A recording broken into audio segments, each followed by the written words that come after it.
Queridos amigos, a nossa alegria de poder celebrar o trabalho do bem. A nossa proposição para este encontro reflexivo é uma fala à guisa de introdução e depois abrirmos para um debate fecundo. Quando no dia 11 de setembro,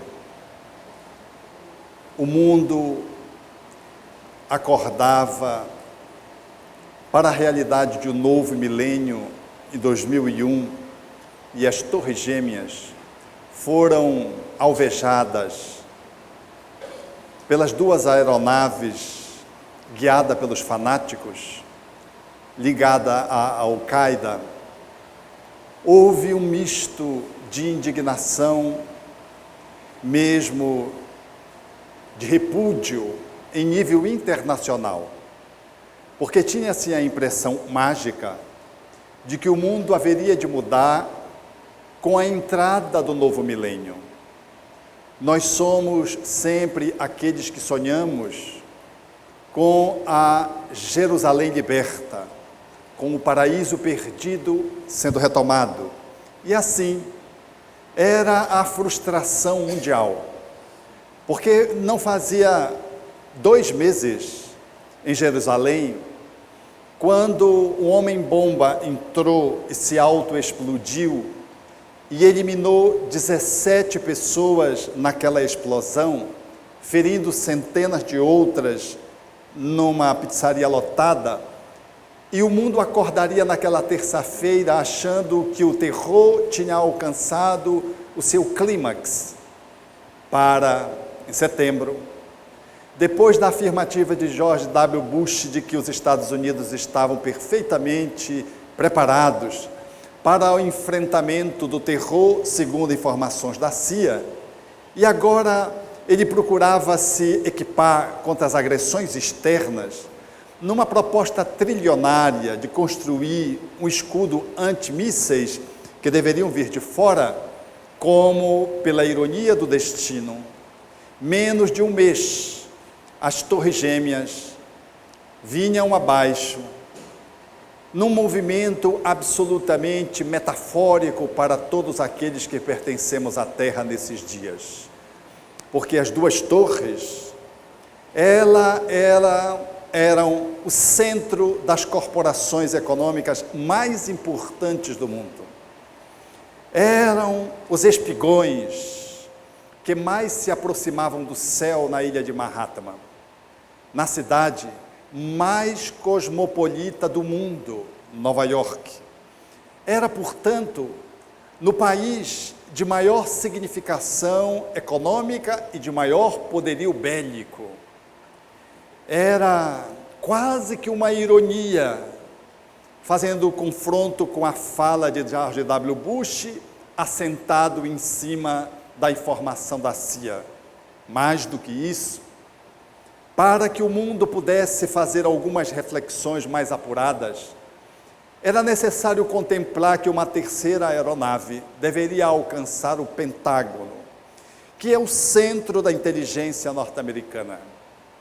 Ali era o ferimento da ferida narcísica norte-americana, porque em ser o país mais poderoso, na cidade mais importante, nas duas edificações mais significativas, que controlavam e centralizavam e orquestravam a economia do mundo, e o Pentágono sendo alcançado de forma patética, era definitivamente uma demonstração de que o terceiro milênio, que começava, ele deveria ser desafiador, de que a organização econômico-social em que o mundo se assenta falecia nos seus propósitos mais básicos e de que o mundo está cheio de inteligência. Nós não precisamos de centros de inteligência para resolver o problema da belicosidade do mundo, até porque, mesmo depois das torres terem sido alvejadas e terem sido ruídas, George W. Bush deveria fazer uma fala em nome da América. Salve Deus em nome da América. Exatamente a mesma fala de Bin Laden ao derrubar as torres, falando em nome de Alá. Parece que as duas falas eram religiosas. A inteligência já tinha feito a sua profecia e desmentida menos de um mês depois. E o mundo acordava, agora olhando quase 3.000 pessoas que tinham falecido de súbito, sem que ainda se pudesse explicar o que adviria a partir daquela hecatombe mundial, porque era a frustração definitiva de que o mundo tinha mudado porque o calendário tinha mudado.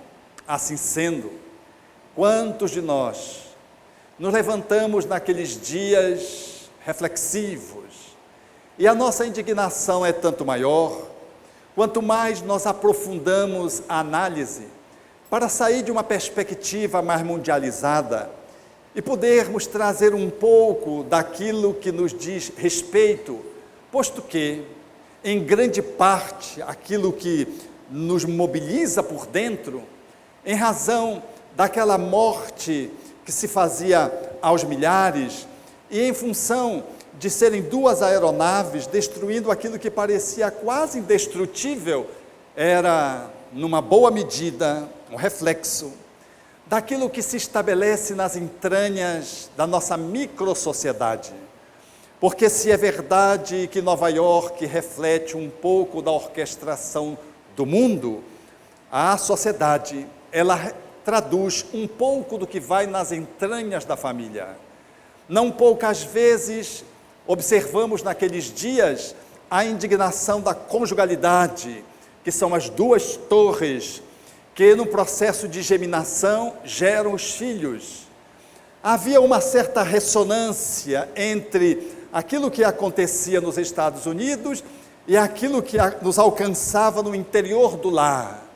Não eram só as torres gêmeas que entravam num processo de destruição, era também uma ameaça que nos alcançava, enquanto casais, ao desafio de sermos um com relação ao outro, numa relação de conjugalidade e não de conjugalidade, posto que a beligerância, muitas vezes, ela está presente no circuito doméstico e ela comparece exatamente nos pilotis, aonde o lar se erige. Mais do que 2 vigas, nós poderíamos encontrar 2 eixos para falar de movimento, esposo e esposa, configurando a base de pai e mãe na estruturação doméstica, têm sido desafiados, igualmente neste novo milênio que estamos em curso, a estabelecerem relações que possam superar conflitos e desafios que surgem aos borbotões, desde quando a mulher foi fazendo o seu processo de emancipação, muito justo, após a Segunda Guerra Mundial, uma emancipação de ocupação, para depois uma emancipação de profissionalização, e com o ganho econômico, a tradução da relação de poder, ela se reconfigurou dentro do lar. Estar ao lado do outro, deitar na mesma cama e não sonhar os mesmos sonhos, isso é uma realidade que se traduz em guerra, às vezes silenciosa, posto que, desde que há 2 pessoas, uma ao lado da outra, há uma relação de poder, e nada mais do que plausível avaliar e analisar, de que no mundo patriarcal, quando a mulher se guinda a uma posição de destaque, quando ela vai se liberando das amarras, dos processos cerceadores da sua liberdade, quando ela alcança esse patamar de fazer com o homem uma relação de provisão doméstica e convida o homem para entrar no lar, na medida em que ela também sai, como ele, para poder excursionar nas atividades domésticas, e esse novo modelo de família, configurado a partir da década de 90 do século passado, ele foi se traduzindo também no desafio de que as 2 torres do lar pudessem lidar de uma forma mais criativa. E até hoje, nós estamos dentro de uma relação de conjugalidade que se traduz como a fortaleza sitiada. Quem está dentro quer entrar e quem está fora, quem está dentro quer sair, quem está fora quer entrar. Ou seja, quem está casado lamenta ter casado e quem ainda não casou espera encontrar no lar, através da conjugalidade, a expressão máxima de felicidade buscada nos seus sonhos acalentados desde a juventude, quando nos dias risonhos dos 15 anos afirmaram-nos a promessa, especialmente as mulheres, de que nós deveríamos encontrar alguém que nos faria feliz.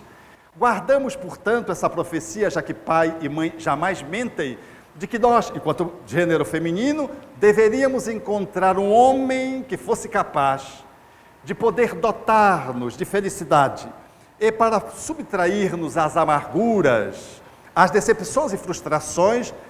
Quando não casamos, temos a expectativa de poder encontrar um outro que possa, a exemplo de uma outra metade, completar-me e assim ensejar, estabelecer a felicidade tão sonhada.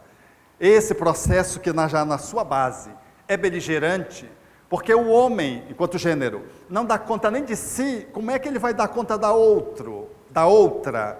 Se ele não consegue nem a si mesmo se fazer feliz, como é que ele vai conseguir fazer feliz o outro?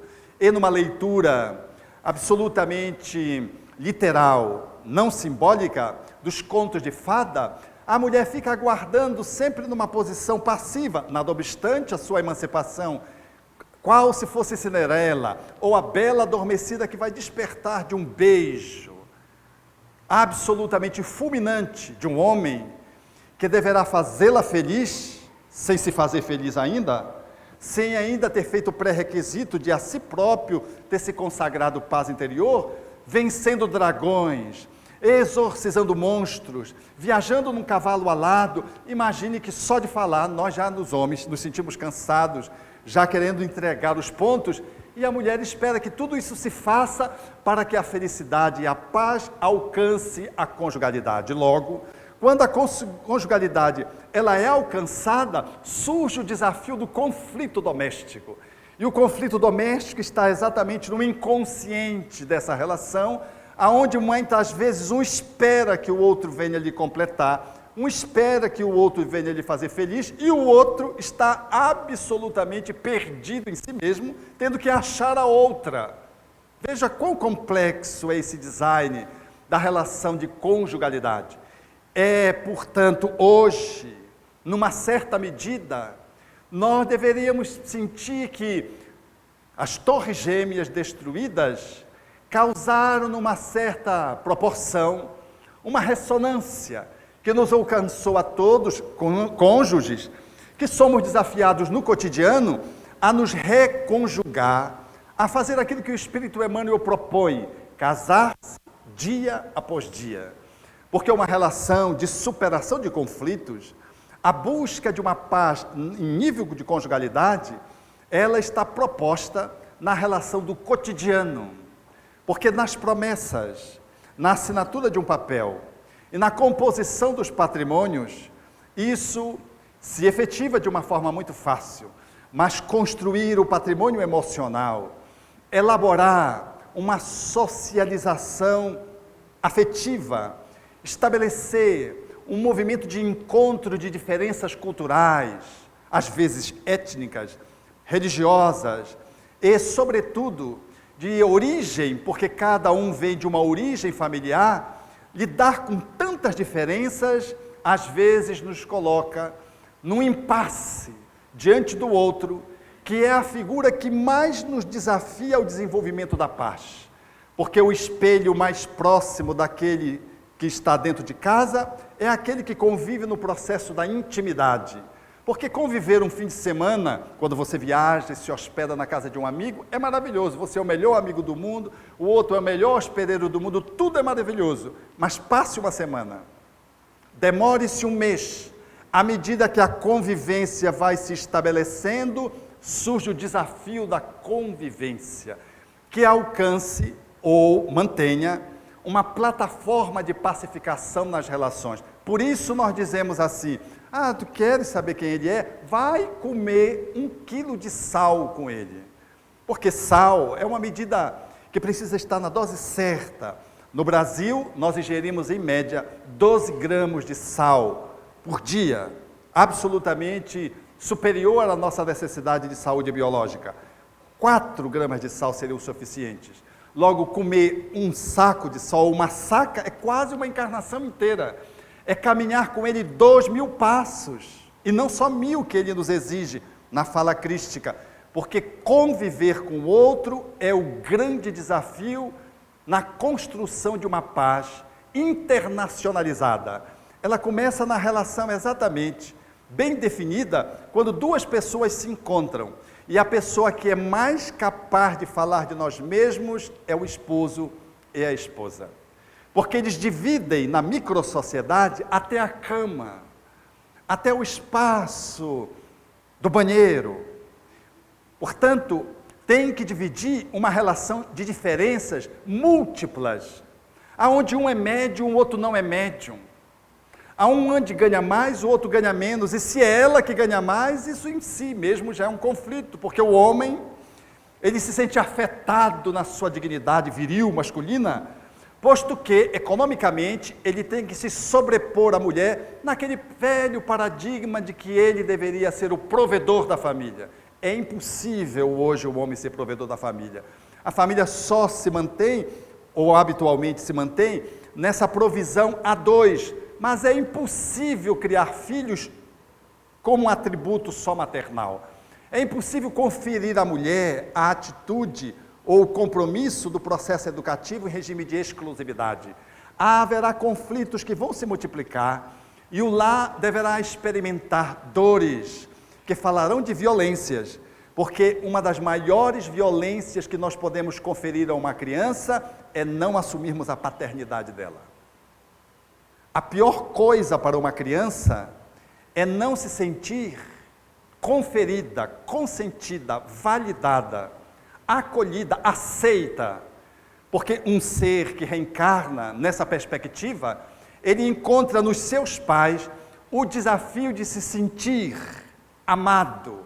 E quando uma criança ela não é amada, seja porque o pai é apenas um provedor e está fora, ou seja por conflitos domésticos, no qual um debanda para fora do lar, se ausenta demasiadamente em jornadas multiplicadas de trabalho sem necessidade econômica, mas como estratégia de fuga, ou quando surge em função de que o casal, um dos parceiros tem uma doença mental, por exemplo, e a criança não consegue ter no pai ou na mãe, ou em ambos, essa referência de acolhimento, nasce na criança um sentimento de incompletude. Ela experimenta um sentimento que é de vergonha. Ela parece que não vale a pena. Parece que ela nasceu com um defeito de fabricação.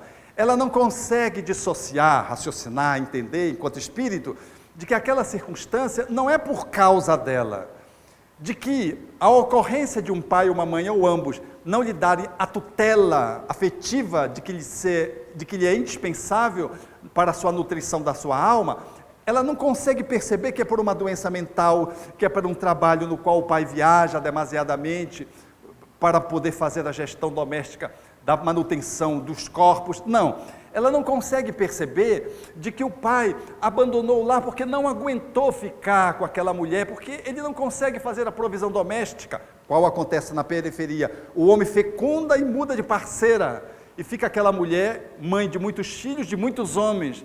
A criança não consegue perceber isso. Ela interpreta isso, enquanto espírito formando seu novo eu, seu novo ego, ela interpreta isso de como se ela não tivesse graça, ela não tivesse atrativo, como se ela fosse, entre aspas, feia. E se ela sente-se assim, ela sente vergonha de si mesma. Essa é a base fundamental para a construção de um ser que mais tarde vai apresentar uma grande baixa autoestima, ainda que ele tenha sucesso profissional. Ele foi violado na infância, e ele não modelou um eu adequado, e ele cresce trazendo as repercussões dessa violência, que vai se traduzir nas suas relações afetivas, que vai repercutir na sua relação social, tudo porque a criança não foi amada, porque nós aprendemos que somos seres integrais ou que somos seres inteiros, quando inteiramente nossos pais nos acolhem.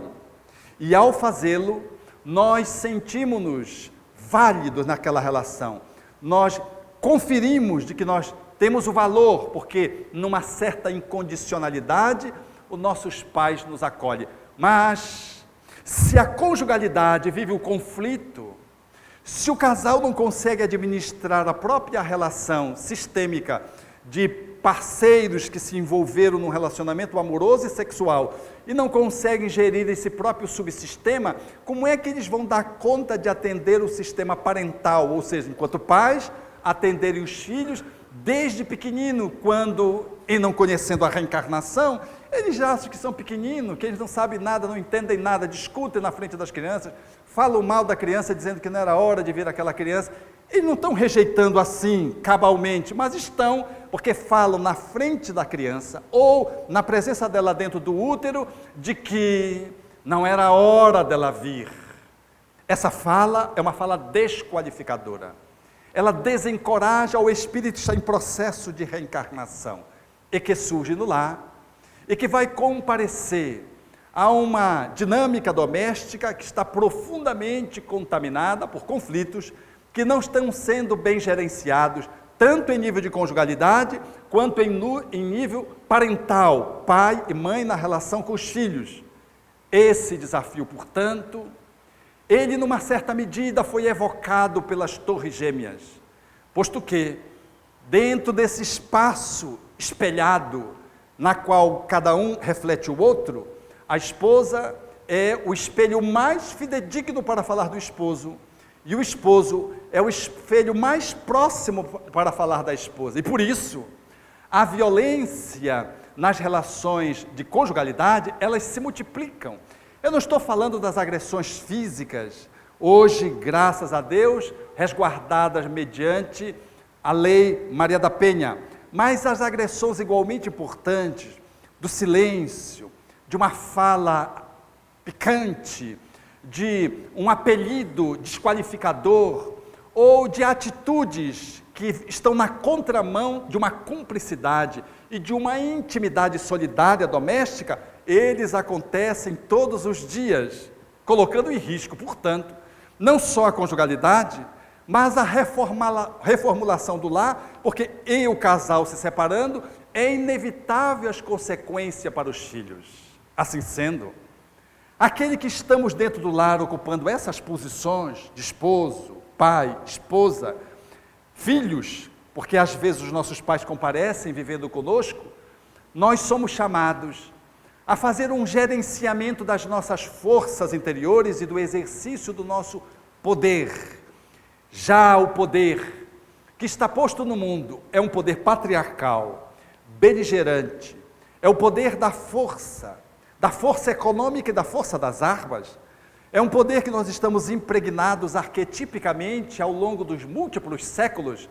É natural compreender de que nós não conseguimos fugir culturalmente desse emaranhado cultural que a humanidade nos legou enquanto experiência que fomos acumulando. E assim, em casa, nós somos chamados a exercer um outro tipo de poder, na perspectiva que o Espiritismo se nos assinala, fazendo, portanto, compreender de que o poder não é de quem manda, é de quem faz uma boa gestão da sua força, e de que a força, se não tiver sensibilidade, ela se esvazia, ela pode esmagar e vencer, mas não leva. Que todas as vezes que numa conjugalidade eu supero a esposa ou o esposo, o casal, ele se fragiliza enquanto par, de que a relação não é de ping-pong, tênis de mesa, onde um tem que vencer, é de frescobol, nós temos que nos apoiar um ao outro para compensar as nossas fragilidades, e para tanto, nós precisamos exercer o nosso poder, não para esmagar o outro, detectando seus pontos cegos, mas para clarear esses pontos, porque é um poder que tem que ser exercido com pureza, nem com dominação, nem com submissão, que que são duas manifestações perversas, que manifestam uma má gestão do exercício do livre-arbítrio e que encaminham para os processos da violência, desaguando, portanto, dos conflitos, determinando, portanto, de que o lar não experimente paz e, logo, os seus componentes também não consigam amealhar a paz internamente. Assim sendo, quando eu olho para o parceiro ou eu olho para a parceira, ao invés de encontrar um cúmplice, às vezes eu encontro um espelho que é duro, rígido, alguém que me cobra pelos processos culturais, me cobra porque nas outras encadernações nós já tivemos desfechos infelizes, nos cobra porque há interferências sutis, não perceptíveis, de natureza espiritual, às vezes configurando o processo obsessivo, e vem aquela cobrança e nós somos chamados, com a base fundamental da construção da paz, que começa do centro do seu centro. Se você consegue ter paz, você tem a certeza de que pelo menos num lugar do mundo a paz existe. Mas você é desafiado pelo outro. O outro que é esposa, é o esposo, é os filhos que cresceram. E você, nessa sala de espelhos, vendo-se, você é demandado, às vezes intimado, a fazer uso de um poder que deva se revestir de amorosidade para salvaguardar não só a sua segurança pessoal, mas igualmente a segurança das múltiplas relações do lar, que se extrapolam para os outros grupos sociais, dando sinais de que nós não estamos vivendo em paz e de que aquele processo gera fraturas nas relações e que as dores elas ecoam para outras paisagens aonde cada membro do lar se movimenta. Seja o filho que na escola começa a dar problema, não só porque as notas baixam, mas porque se torna agressivo, seja no trabalho onde o rendimento cai, ou nós colapsamos lidando com o chefe ou com o subordinado, hierarquicamente, dentro da função empresarial ou pública que desenvolvemos, ou no centro espírita, onde a gente chega no centro espírita e deixa vazar todas as nossas demandas internas conflituosas, caracterizando de que a gente não está bem. Tudo a partir de um circuito primeiro que é o lar, que tem como ponto de referência máximo para ti, para mim, a nossa própria individualidade. Porque o ato de ter paz dentro do lar é o ato de você ser o comunicador da paz. Ser você quem articula, que para além da diplomacia, você é alguém que escolhe viver em paz. E escolher viver em paz, e aí vem o maior desafio, significa você dar conta de você. E dar conta da gente, não digam para ninguém, é difícil. Porque sempre o problema é o outro, a outra, o filho o problema, o ovelha negra, a esposa. Não, a minha esposa, coitada, ela veio para me acabar nessa encarnação. Não, o meu esposo, acho que ele veio, não veio do umbral, ele veio das trevas. Colocar a culpa fora, daí para o governo, e daí até agora para os extraterrestres, surgiu até uma moda do extraterrestre que está interferindo na nossa paz, e isso é um ponto fácil de acomodação, porque eu me desonero da responsabilidade de ser o articulador da minha própria paz e do construtor da minha paz doméstica. Se eu não consigo viver em paz em casa, como é que eu quero que os Estados Unidos possam viver em paz com o mundo? Como é que eu quero que judeus e palestinos consigam compor uma nova faixa de Gaza? Há dentro de cada um de nós bairros que não se comunicam. Há interdições dentro dos nossos corações, faixas de Gaza, aonde um lança um míssil, o outro lança pedra, mas entram em conflito. Há dentro de nós mesmos apartheids, falando de processos étnicos, falando de rejeições raciais. Há no nosso mundo interior, nesse microcosmo, essa realidade que nós enxergamos fora. Mas se nós olhamos para fora e nós fixamos fora e apontamos para lá, nós esquecemos de que apontamos para nós e de que em nós se fôssemos valer em número de dedos, estaria a maior dose para a construção da paz. Eu aponto a violência para lá, e a necessidade da paz vem de lá, mas esqueço de que tem 3 que apontam para cá. E se 3 apontam para cá, um aponta para cima. Que sem a conexão com a divindade é impossível estabelecer a conexão com a paz. E, portanto, estabelecer relações amistosas, superar as diferenças. É necessário, portanto, em olhando-se a si próprio, nós termos a coragem de fazermos o autoenfrentamento.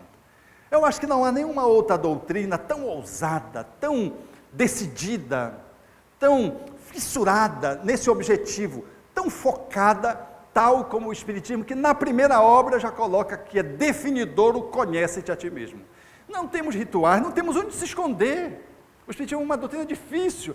A gente não tem ritual, não tem culto externo. Às vezes a gente escolhe algumas alternativas que maqueiam essa transferência ou esse adiamento do autoencontro, e a gente entra numa atividade social, e a gente é o trabalhador incansável para fora, mas não para dentro. A gente é o trabalhador que não falta nunca, é pontual, mas não consegue manter a assiduidade interna. A gente leva o estudo sistematizado com uma competência professoral. Todavia, nós não tutelamos os alunos que trazemos dentro de nós mesmos, representado nas nossas emoções desencontradas, onde a razão pensa para um lado, a emoção vai para o outro. Nós não conseguimos lidar com uma ética que me aponta numa direção e o meu comportamento não coincide com aquela ética.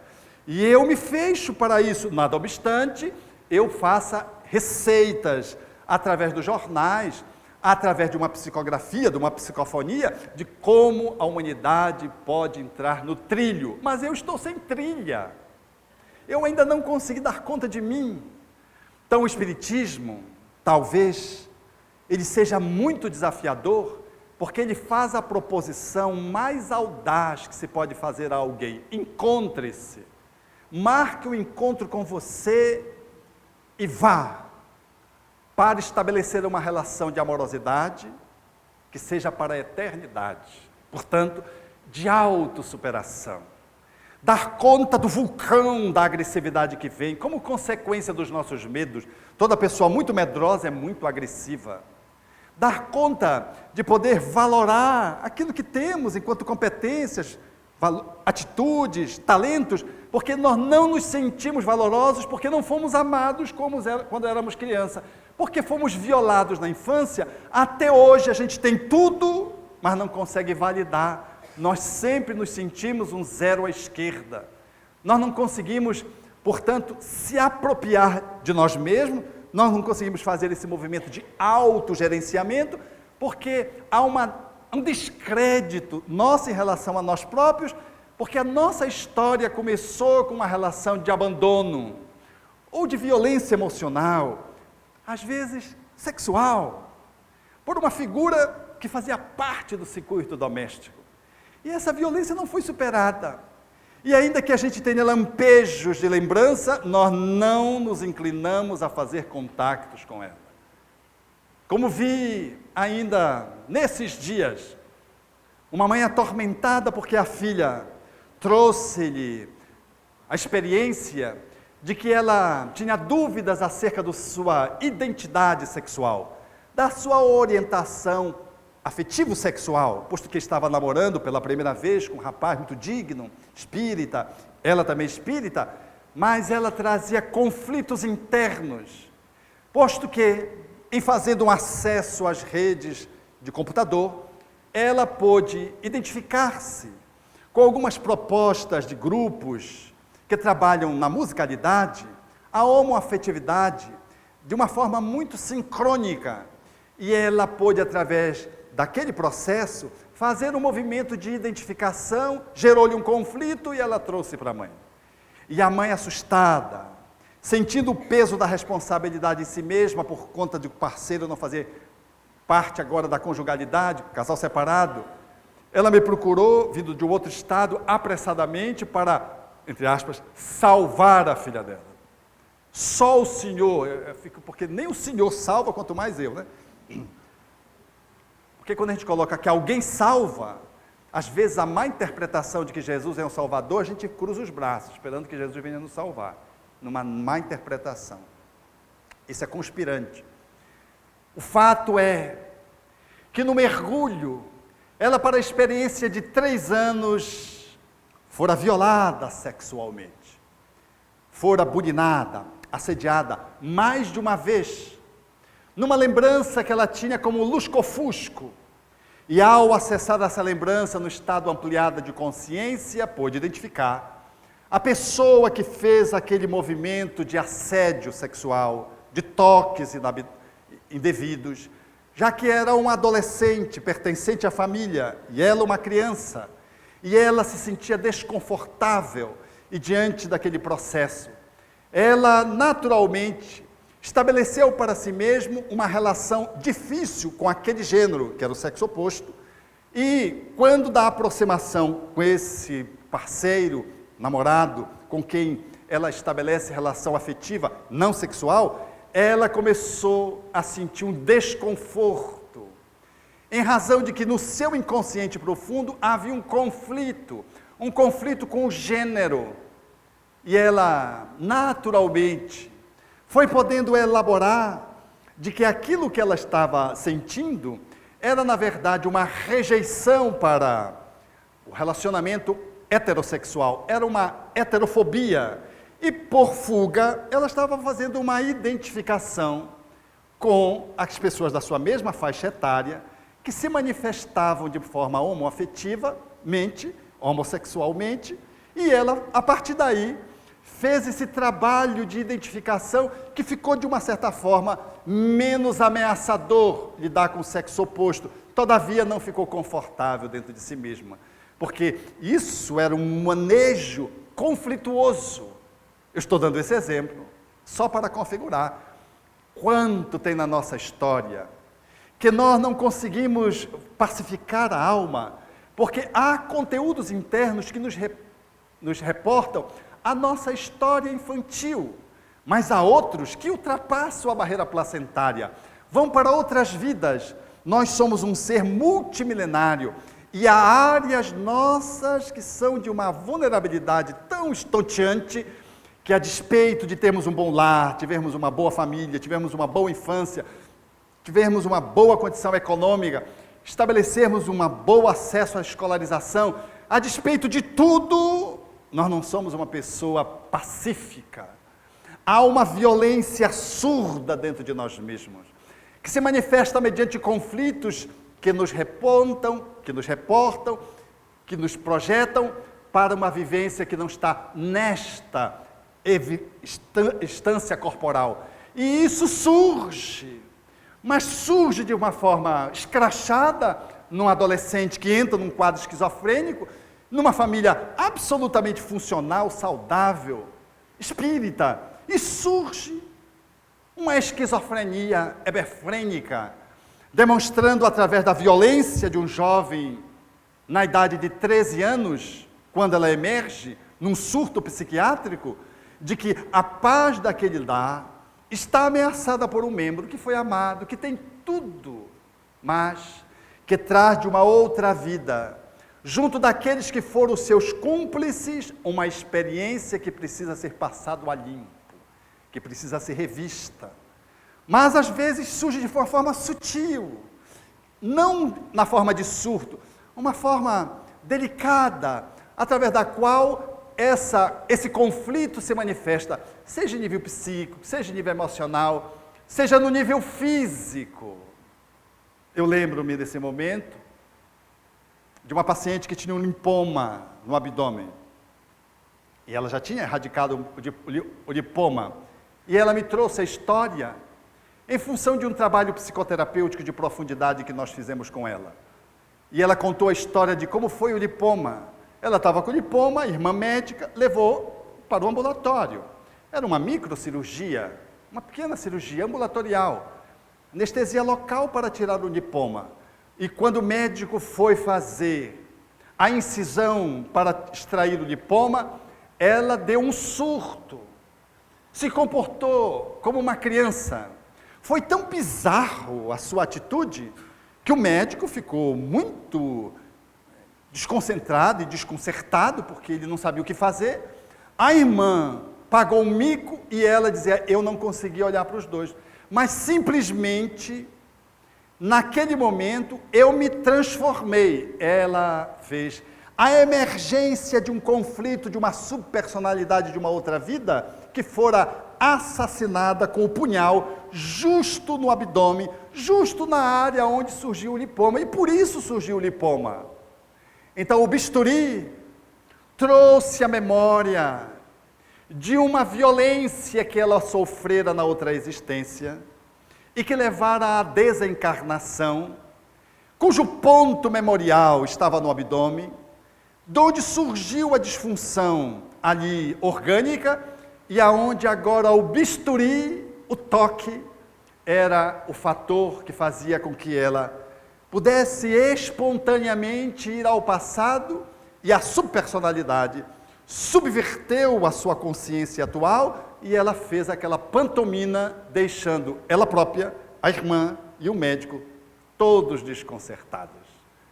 Só para dar um exemplo sutil, mas quantas vezes a violência ela vem mais disfarçada quando nós apresentamos no corpo alterações orgânicas que às vezes são muito importantes, são graves, posto que nós suprimimos dores, engolimos, no mau exercício do poder amoroso, nós vamos engolindo dores numa subserviência relacional que não tem nada a ver com resignação e com caridade.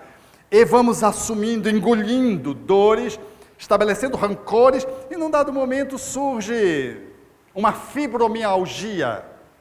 O corpo todo dói. Vocês todos conhecem um torcicolo, um nódulo muscular nas costas que surgiu num dado momento, e que um terapeuta que olha de uma forma integral diz assim, isso aí é a energia que se condensou, e nós precisamos espargi-la com uma agulha, com uma massagem, ou com um medicamento homeopático. Esses que têm a visão sistêmica conseguem compreender isso. Quando o corpo todo dói, é que a alma geme. É o conflito interno que está pedindo socorro através das dores, que podem ser universais e que podem ser pontuais. A graciosidade do ser humano e a beleza e o encanto e a sua profundidade abismal é que nos convida para irmos ao encontro de nós mesmos, estabelecer o movimento da paz, dar conta de nós mesmos. Como vi mês passado uma senhora me dizer, eu nunca pensei que eu fosse capaz de fazer isso comigo. Ela fez um CA de mama, fez a intervenção adequada, o médico, por via das dúvidas, decidiu reoperá-la para aumentar a margem de proteção do tecido mamário tirado, aumentou a margem, fez o estudo microscópico, não tinha contaminação naquela margem, ou seja, a primeira intervenção já tinha sido efetiva, e ela trouxe mais de uma metástase para o pulmão. E quando ela fez um mergulho psicoterapêutico que estava por trás do câncer, imagine o que veio com 14 anos, 13 para 14 anos, a mãe com câncer de mama, e ela orando a Jesus e a Deus, católica, pedindo que ele suprimisse o sofrimento da mãe, que se queixava muito, e trouxesse para ela o sofrimento. Ela evocava do divino a transferência da dor. E de tal modo foi esse comando que ela se autodeterminou, e tão fulminante foi que ela esqueceu. E agora, quando ela relaxou e fez um mergulho interno para ver de onde tinha vindo aquela metástase bizarra que contrariou todos os prognósticos médicos, porque além da incisão ela fez quimioterapia, fez radioterapia em função do tipo de câncer, da onde tinha vindo aquilo, ela pôde detectar de que havia dentro dela o propósito de poder cumprir a promessa por amor à mãe. Ela precisava morrer com as dores de que ela se investiu quando tinha 13 anos pedindo ao Criador que tirasse da mãe e trouxesse para ela. E vocês não imaginam o que depois de um mergulho desse que ela fez dentro de si mesma, ela disse: doutor Alberto, eu me sinto uma outra mulher. Eu sinto uma força que esse câncer não vai me matar. Eu sou capaz de fazer... Ela começou a falar, porque ela é uma mulher muito vigorosa, muito forte, uma mulher extraordinariamente grande, uma mulher de mãe de 8 filhos, uma mulher guerreira, agora encontrando as causas, que não seja só essa, mas encontrando essa motivação significativa desta vida, enquanto comando devastador, para que as suas células pudessem no seio se alterarem. Isso como que um resgate da sua dívida com o divino, para que ela pudesse pagar isso que ela pediu, quando isso agora ela é capaz de rever, porque agora ela é espírita, ela pode rever de que aquela combinação, aquele processo de autodeterminação, foi um movimento absolutamente de uma jovem imatura, mas de que, de algum modo, aquilo vem repercutindo no hoje. Ela tem 50 anos. Ela me dizia: o senhor não imagina, eu fui a São Paulo, fiz a biópsia, e estou determinada que vão me curar desse câncer. E eu estou sentindo uma energia, doutor Alberto, enquanto todos estão abatidos, eu estou de pé.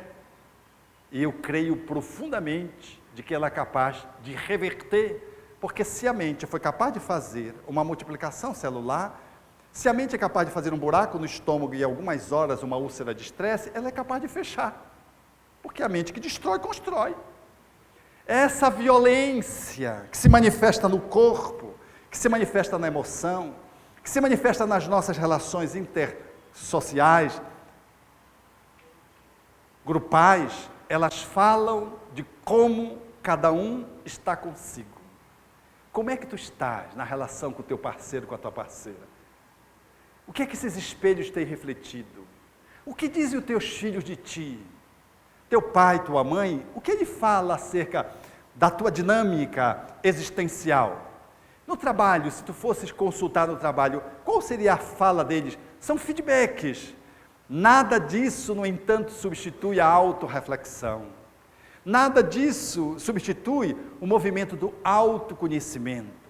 Ter um tempo para ficar consigo, para avaliar o que os outros dizem, inclusive os obsessores das reuniões mediúnicas, inclusive as pessoas que não gostam de nós mesmos, porque os inimigos, como diz o Espírito Santo Agostinho, eles são implacáveis, eles não nos poupam, mas os amigos, por amor, eles não querem nos ferir, e aí eles usam eufemismos e não nos dizem a verdade que precisamos ouvir. Raros conseguem nos dizer. É necessário, portanto, ter essa disponibilidade para ir dentro de nós mesmos e fazermos o auto-resgate, estabelecendo um movimento de paz que começa dentro de cada um de nós. Quando você dorme e sonha, o teu pesadelo fala do teu movimento de paz ou de violência.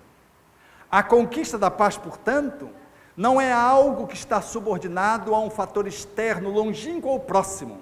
Ela diz respeito à tua disponibilidade de poder ser contigo numa relação de amor, de superação, dia após dia. Ainda que o outro não te corresponda na conta de cônjuge, ainda que o filho não deixe de usar droga, ainda que o filho continue com a doença mental que surgiu num dado momento, ainda que no trabalho você continue sendo perseguido, ninguém será capaz de suprimir a sua paz se você a construiu de dentro para fora. Foi o que fez o algoz de Paulo de Tarso titubear em degolá-lo, e ele serenamente dizer: cumpre o teu dever. Ou então o prisioneiro, que era Paulo de Tarso, ouvi do seu carcereiro: quisera eu ser um prisioneiro do Cristo. O prisioneiro era Paulo, mas o carcereiro é que se sentia preso. O ato de se sentir liberto, na conexão profunda com a paz, é o ato de você estar com a sua consciência no movimento de atualização diária, porque você não sabe o que vai surgir amanhã, você não sabe que criança vai nascer como seu neto, Eu tenho essa experiência doméstica em casa, e vou contar uma experiência que eu vivi há pouco tempo. Eu tenho um neto que eu acho que ele veio de uma tribo bárbara. Ele tem uma agressividade incrível. E num dia, ele extrapolou em casa. E quando ele extrapolou, eu estava almoçando, e aí eu fui pegá-lo pelo braço para chamá-lo, atenção, e quando eu fui com o braço, não peguei no braço, peguei no cabelo. Aí eu, fraternalmente, paternalmente, avôemente, como avô, eu puxei ele assim, pelo cabelo, ele veio, eu disse, você me respeite. Aí eu incorporei no Bezerra de Menezes, da Silva, não Adolfo Bezerra de Menezes Cavalcante, Bezerra da Silva, que é esse bem paraense, bem tupiniquim, enquadrei. Ele ficou me olhando, você me respeite, eu sou seu avô, pá. 2 dias depois, quando eu entro no quarto, ele estava fazendo uma tolice, ele me olhou e disse, você não vem puxar meu cabelo não, né? Gente, que coisa! Ele tanto não esqueceu, que há pouco tempo eu digo, Noah, chama-se Noah, Noah, eu vou reencarnar como teu filho na próxima encarnação, ok? Ele disse, tá, eu vou puxar teu cabelo pelo menos uma vez. 7 anos, já está programando a vingança. Ele é absolutamente incomum. E eu fiz um jogo com ele num dia para tentar educá-lo. Eu estava no meio da sala e eu disse, sabe qual é o melhor super-herói do mundo? E ele disse o que super-herói que estava na cabeça dele na época, o Homem-Aranha. Eu digo, não. O Hulk, não. Ele disse, tu. Eu digo, não, o quê? Aí ele pegou e disse, já sei, o Deus. Eu disse, sim, o Deus. Aí eu estava de pé, comecei a fazer a mímica do teatro espontâneo. Ele fazia assim, xiii, aí a comida que faltava começava a se multiplicar para os pobres. Ele fazia xiii, fazia a sonoplastia. Xiii, e aí a pessoa que não andava começava a andar, ele fazia xiii, e aí ele voava sobre as águas. Aí eu fiz a dramaturgia perfeita, tupiniquim naturalmente. 2 dias depois eu estou deitado na cama e eu fiz a conferência para ver se estava tudo certo, né? Quem é o maior super-herói do mundo? Ele disse, Jesus. Eu digo, salve Jesus, né? Ele fazia assim, aí começou a repetir tudo que eu tinha dito, e começou a dizer outras coisas que eu não disse para ele, e eu fiquei imaginando que ele podia ser um apóstolo reencarnado. Estava revelando um evangelho apócrifo, e eu percebi o quanto violência e paz nós aprendemos na relação doméstica, porque o ato de tê-lo puxado pelo cabelo marcou tanto quanto o ato de eu dramatizar na sala, demonstrando que Jesus era o maior super-herói do mundo. A qualquer tempo que eu pergunte, a resposta vem. Mas a qualquer momento que lhe cabe, ele lembra de que eu puxei o cabelo. Aí eu disse para ele, para me defender, eu não ia ficar assim por baixo, eu disse, sim, mas você não vai conseguir puxar o meu cabelo, porque eu não vou fazer nenhuma tolice. Aí ele riu, porque ele entendeu que eu estava tentando vencê-lo.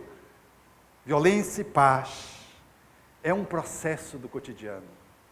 Não tem a ver necessariamente com a condição econômica. Há bem pouco uma amiga bateu o pé, estava com 2 muletas, tentando atravessar uma rua. E de repente, veio o homem de rua, se aproximou dela e disse, a senhora quer que eu lhe ajude a atravessar a rua? Ela disse sim. Ele tomou-a no braço e ajudou a atravessar a rua. A olhar pasmado daqueles que estavam observando a ocorrência em grande número. Quem é que tem paz e quem é que tem violência? Naquele momento, quem é que detinha a paz? Era aquele homem que foi violado nos seus direitos mais fundamentais e faz da rua o seu espaço de sobrevivência? Ou é aquele que olha e fica imaginando que o mendigo está ajudando uma outra pessoa a atravessar a rua? E fica imaginando talvez que o toque pode lhe sujar o braço?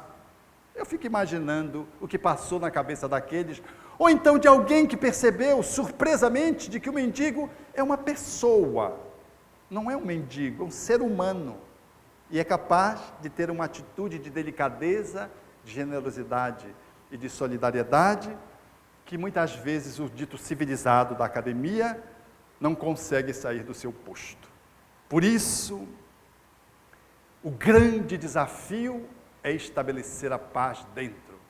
porque o inimigo, o assaltante, o Bin Laden, não está fora. Ele jaz dentro da nossa própria intimidade. Nós precisamos ir ao encontro do Bin Laden para poder convertê-lo, transformá-lo. Precisamos ir ao encontro do Bush, desse Bush, para poder fazer uma alquimia. Precisamos ir para além da inteligência para retomar a ética. Precisamos efetivamente franquear a movimentação na faixa de Gaza.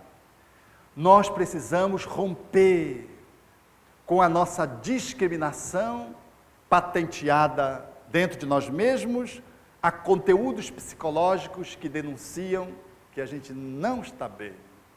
Para encerrar, é necessário lembrar de que esses conteúdos, eles emergem no nosso cotidiano. E foi o que aconteceu com Tim Zagal, um skinhead neonazista nos Estados Unidos, que saía em grupo para promover as atrocidades. E de repente ele viu um jovem como ele e identificou pelo seu manejo de que era alguém identificado com a homossexualidade. E disse de forma pejorativa: ali está mais uma bicha, vamos ao encontro dela. Esse outro ser humano, espírito encarnado, era Mateus Bogea. Tinha sido expulso de casa quando a família soube de que ele se identificava com a sexualidade homoafetiva e que deveria ter uma orientação afetivo-sexual nessa perspectiva. E, há poucos dias, fazia da rua o seu espaço de convivência com os outros e estava numa proximidade de uma hamburgueria naquele momento.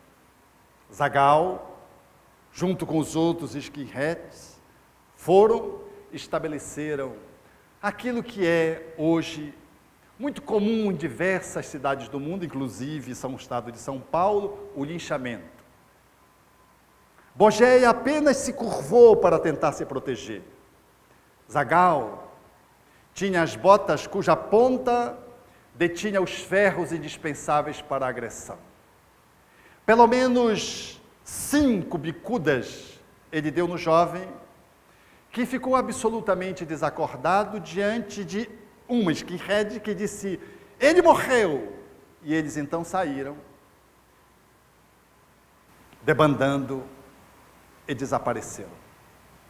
Bogea sobreviveu, mas é muito difícil sobreviver ao preconceito, a uma violência, a uma agressão. Talvez eu não sei o que seria pior, se foi o skinhead ou foi a família.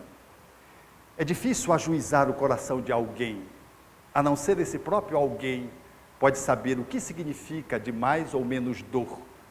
O fato é que ele fez um movimento de diferenciação, começou a buscar um espaço para sobreviver, depois de ser atendido e recuperar a saúde, que ficou muito frágil por um longo tempo, e quando ele pôde voltar a trabalhar, retomou a sua dignidade de pessoa que se pode autossustentar.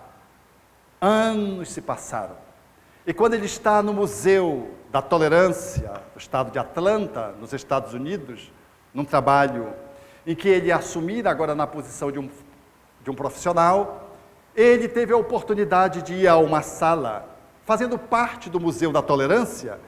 Havia um rapaz que dava aulas para os visitantes e para os alunos das escolas que visitavam o museu, contando a sua própria história.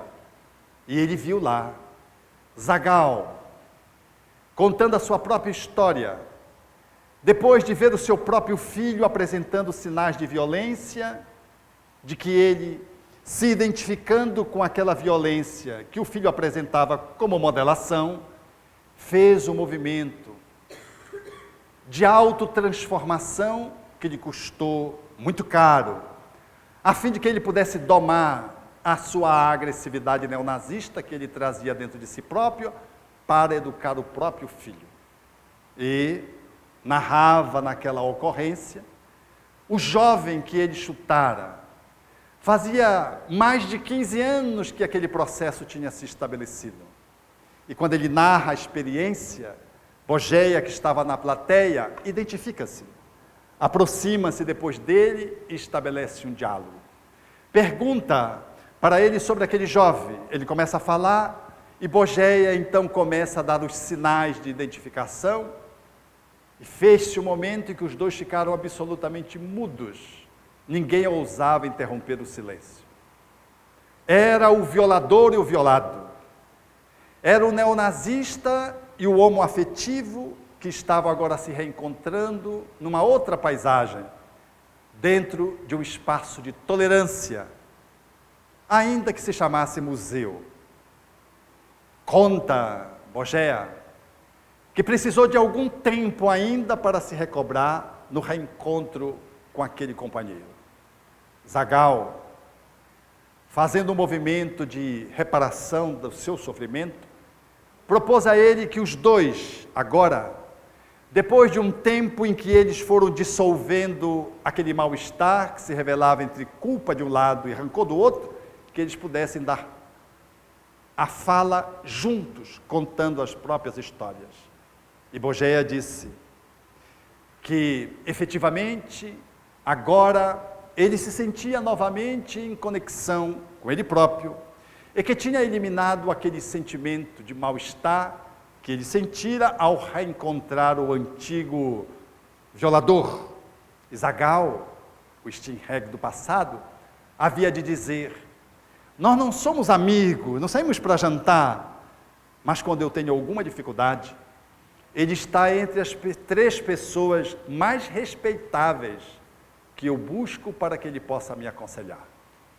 A proposição espírita é de que na mesma reencarnação, em operando a paz em nós, possamos rever a paz em relação ao outro, que foi lesado por nós em algum tempo, direta ou indiretamente. Porque muitos que surgem no nosso caminho foram pendências que ficaram para trás e que a reencarnação nos devolve em tempo próprio para que possamos nos refazer um com o outro. Assumir definitivamente o compromisso com a paz é seguir o mestre e o guia das nossas vidas, que preferiu embainhar uma espada no solo da terra, a cruz, com os braços abertos, a poder usar o seu poder e devastar aqueles homens enlouquecidos que se acompliciavam com o mal. Preferiu ser imolado. 900 anos depois que Davi canta de que até as suas vestes deveriam ser sorteadas e de que ele deveria ser morto, fixado nas mãos, uma prática de crucificação que não fazia parte da cultura judaica, que somente mais tarde evocou essa prática dos caldeus e passou a usar a crucificação para penalizar os malfeitores. Davi, 900 anos, profetizava a vinda desse, que é a nossa referência de modelo, para que pudéssemos não esquecer de que é preferível sofrer uma injustiça do que cometê-la. É necessário embainhar a espada do verbo calunioso, devastador. É necessário embainhar a espada da violência física. É necessário embainhar as ogivas nucleares que às vezes a gente articula contra aqueles que estão dentro do próprio lar ou além dele. É necessário, para compormos a paz, vivermos a paz. Porque hoje o mundo ainda proclama: se tu queres paz, prepara-te para a guerra. E a proposição espírita é: se tu queres paz, prepara-te para a paz.